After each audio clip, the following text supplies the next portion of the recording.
is Reuben Abati really speaking about the North when he said Nigeria, and is he really speaking about Nigerians, or is he speaking about himself?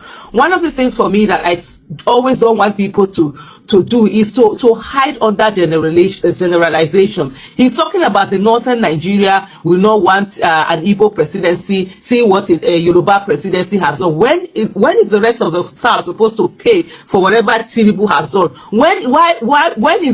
Why would the rest of the South, the Igbo presidency, the South people pay for whatever it is that Chinick has done? Why would even another Yoruba person pay for whatever it is that Chinick has done? Chinick has failed. Chinick is a disastrous failure, and that's what it is. And that should be maintained at that. And then when also Reuben Abati comes out to say that, oh, Nigerians have an Igbo problem. I don't have an Igbo problem. And I know there are a lot of Nigerians who don't have an Igbo problem. If there are Nigerians who have an Igbo problem, those are they having an Igbo problem, not it is. Nigerians react. The civil war has ended. Rufai Aisha Yesufu slang Reuben Abati over Peter Obi remark. The civil war has not ended. The North will not accept an Igbo president like Peter Obi. That's not a quote from a hate preacher. That's a quote from Dr. Reuben Abati, a veteran journalist and media figure on national TV. And now, Nigeria is on fire, not because of war, but because of words. Words that wound, words that divide, words that betray hope. This is Chinick TV. Let's unpack the storm that Reuben Abati just unleashed.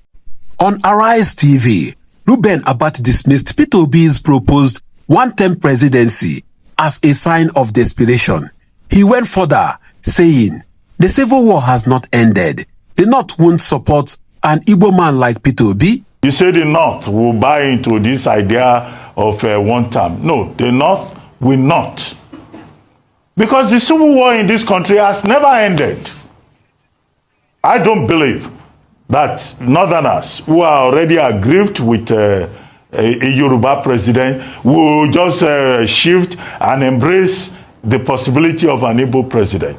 A man who once served as Goodluck Jonathan's media aide, now questioning the unity of the nation. He once helped govern, but that wasn't all. He added that the contradictions between ethnic groups are too deep for a fair democratic choice. In other words, forget competence, forget equity, forget sacrifice. Nigeria is still a tribal jungle. Enter Rufai Oseni, fairy journalist and co-host on the same Arise TV platform. He didn't mince words. Some now think they know how the North will vote. When it's convenient, they say the civil war isn't over. Yet they are the ones preaching unity. Rufai was furious, not just because Abati made an ethnic remark, but because it contradicts the very idea of Nigeria's growth. He continued, they preach competence, but when competence shows up in form of Peter Obi, they preach tribalism. This wasn't just a rebuttal. It is a reality check. And then came Aisha Yesufu. The fearless human rights activist tweeted, is this the Nigeria you want, where competence is mocked and unity is optional? She reminded Nigerians that the true civil war today is not between Igbos and Hausas. It is between the ruling elite and the suffering masses. Let's be clear. Peter Obi's one-term proposal wasn't a gimmick. It was a strategic sacrifice, a way to offer power equity and reset Nigeria's broken system. Obi said, since the Southwest through Tinubu has done 4 years, I will do 4 and hand over to the North. It's called fairness. It's called national building. Yet, Abati called it desperation. But the desperation Nigerians see is the hunger in IDP camps, the insecurity in Zamfara, the corruption in the system, not Obi's one-term plan. Let's talk about Abati's most dangerous claim. The civil war has not ended. That's not just reckless, it's radioactive. The civil war ended in 1970. General Gowon declared, no victor, no vanquish. Millions of Nigerians have since intermarried, migrated and walked across ethnic lines. So what exactly is not over? The truth is, the only war not over is the war against bad governance. That's the war Peter Obi wants to fight. Now, let's bust the biggest myth that the North won't vote an Igbo man. In 2023 elections, Peter Obi pulled hundreds of thousands of votes from Northern youth in places like Nasarawa, Plateau, Kaduna, Taraba, Abuja, where he won. Many young Northerners on X have reacted to Abati's comments. I'm from Sokoto and I'm obedient. We are tired of the old order. Ethnic division is for those eating fat at the top. Abati doesn't speak for the North. We speak for ourselves. So let's turn the table. Who is truly desperate? The man offering to serve one term so Nigeria can heal, or the voice is trying to maintain a failed tribal corrupt system? Abati once stood for democracy under Jonathan, but today he sounds more like a gatekeeper of Nigeria's broken status quo.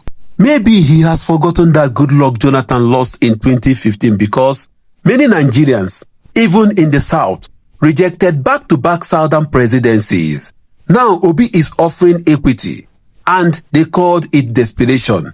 Dr. Reuben Abati, you have said your piece, but the Nigerian people have moved on from your era of politics.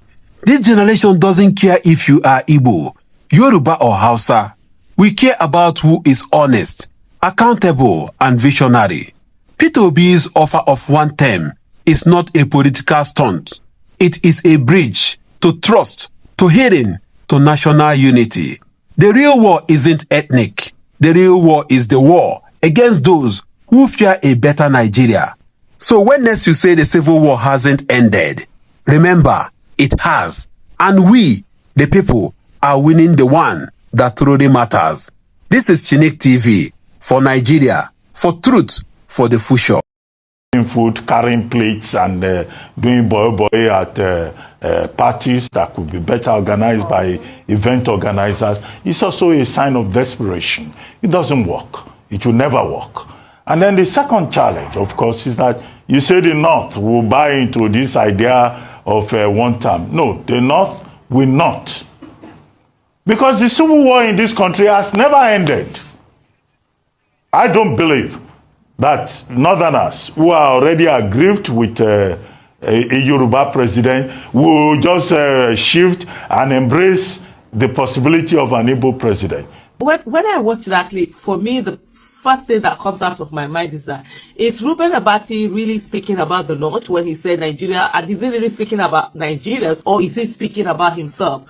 One of the things for me that I always don't want people to do is to hide under generalization. He's talking about the Northern Nigeria will not want an Igbo presidency, see what a Yoruba presidency has done. When is the rest of the South supposed to pay for whatever Tinubu has done? Why would the rest of the South, the Igbo presidency, the South people pay for whatever it is that Tinubu has done? Why would even another Yoruba person pay for whatever it is that Tinubu has done? Tinubu has failed. Tinubu is a disastrous failure, and that's what it is. And that should be maintained at that. And then when also Reuben Abati comes out to say that, oh, Nigerians have an Igbo problem. I don't have an Igbo problem. And I know there are a lot of Nigerians who don't have an Igbo problem.